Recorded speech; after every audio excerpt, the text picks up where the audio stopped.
भूतिया कहानी, आखिरी इच्छा। शाम का समय था, सूरज ढल चुका था और गांव की गलियां धीरे धीरे अंधेरे में डूबने लगी थीं। पहाड़ों के नीचे बसा ये छोटा सा गांव पलाशपुर रहस्यों से भरा हुआ था।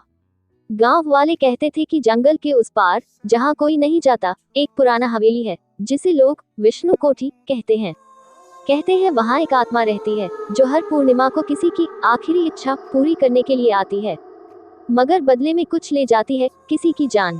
गांव के लोग डरते थे, मगर 22 वर्षीय आदित्य को इन बातों पर विश्वास नहीं था।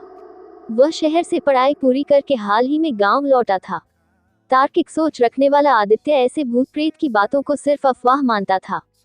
एक रात की बात है, पूर्णिमा थी, आसमान में चांद चमक रहा था और हवाओं में कुछ अजीब सा सन्नाटा था। आदित्य अकेला बैठा पुरानी किताबें पढ़ रहा था कि तभी दरवाजे पर दस्तक हुई। दरवाजा खोलते ही उसने देखा, एक बुजुर्ग औरत खड़ी थी, सफेद साड़ी में लिपटी हुई, चेहरा झुर्रियों से भरा और आंखों में अजीब सी चमक।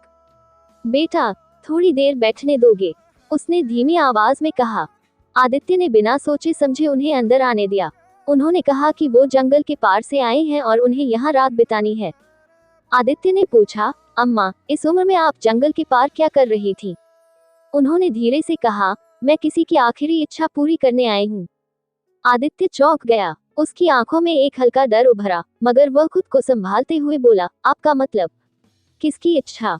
अम्मा मुस्कुराई, जिसने बुलाया है वही जानता है, लेकिन जब तक इच्छा पूरी नहीं होती, तब तक मेरी आत्मा चैन नहीं पाती।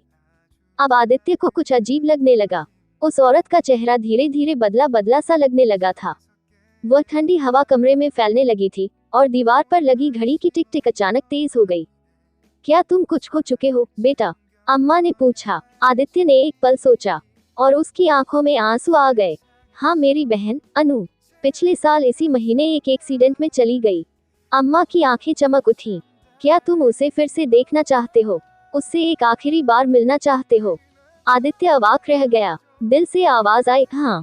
तो याद रखो, अम्मा बोली, हर आखिरी इच्छा की एक कीमत होती है। तैयार हो? आदित्य ने धीरे से सिर हिलाया। अम्मा ने अपनी झोली से एक पुराना आईना निकाला और उसे आदित्य के सामने रखा। देखो इसमें। जैसे ही आदित्य ने आईने में झांका, वहां उसकी बहन अनु की झलक थी। वह मुस्कुरा रही थी, जैसे किसी दूसरी दुनिया से उसे देख रही हो। भैया, अनु की आवाज आई, मैं खुश हूँ। तुम मेरी याद में खुद को मत खो। आदित्य की आंखों से आंसू बहने लगे। अनु, मैं तुमसे इतना कुछ कहना चाहता था।